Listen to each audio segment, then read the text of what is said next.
Changes could be coming to the interest rates on student loans. Connecticut Representative Joe Courtney leading the charge on putting a cap on those rates. And today he met with borrowers and educator leaders at Eastern Connecticut State University. That's where Channel 3 New London Bureau Chief Luke Hydash looked at the proposed plan.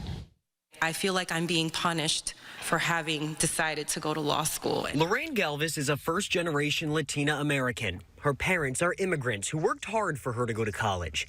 Today, she's a successful lawyer. All I want is an opportunity to pay back what I borrowed. Galvis has no undergraduate loans. Her law education, though, set her back $179,000. And when COVID hit, the interest rates on those loans increased her debt to $227,000. People can't afford to buy a house. They can't afford to buy a car. They really have to tighten their belts in terms of just really essentials. Representative Joe Courtney has a new plan to make stories like this one a thing of the past.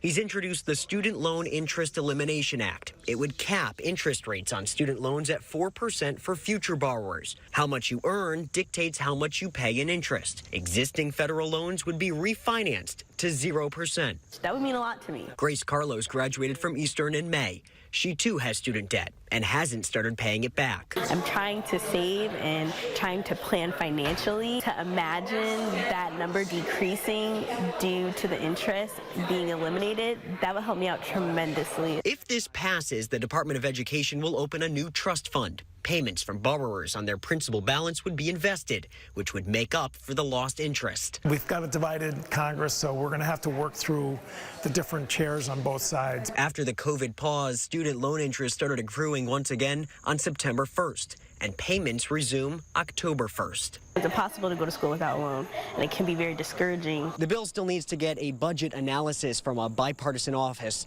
before it goes any further. In Willimantic, Luke Hydash, Channel 3 Eyewitness News.